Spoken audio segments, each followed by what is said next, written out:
श्री ऐश्वरी प्रसाद जी अमीन ने अपने जीवन की यह महानतम घटना श्री कहर सिंह जी को स्वयं सुनाई थी।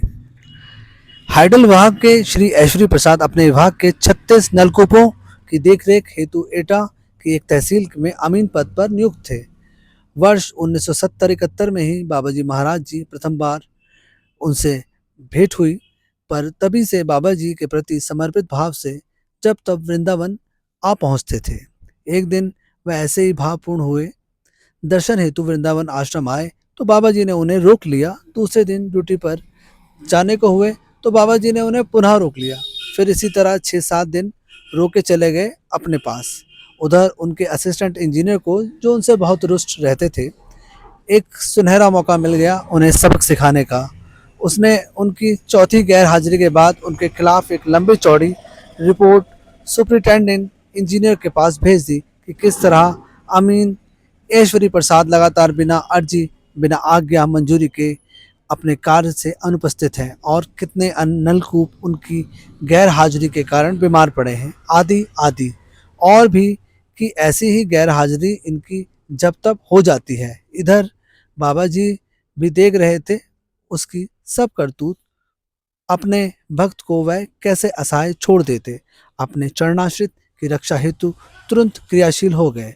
प्रथम तो उन्होंने सुपरिटेंडिंग इंजीनियर का ही दिमाग चला दिया कि असिस्टेंट इंजीनियर की बातों का पूरा यकीन ना करे। इस तथ्य की सही जानकारी मैं स्वयं करूंगा। और वह अपनी जीप लेकर 36 नलकूपों का मुआयना करने हेतु खुद चल दिया।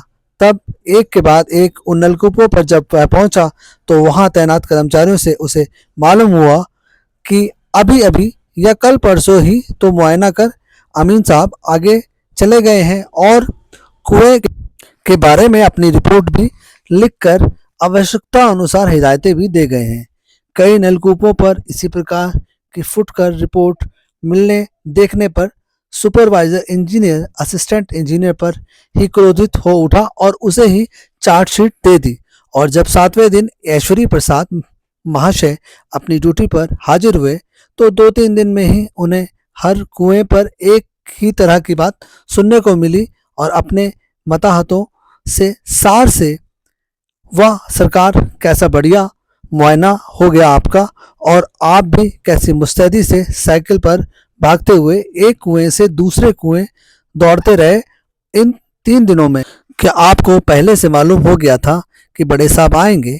आश्चर्यचकित हुए अमीन मूक ही बने रहे, परंतु तब क्या उन्होंने सोचा भी होगा या विश्वास ही किया होगा कि बाबाजी महाराज उनकी रक्षा हेतु अमीन ऐश्वरी प्रसाद बनकर उनकी ड्यूटी पूरी करते रहे। राम राम।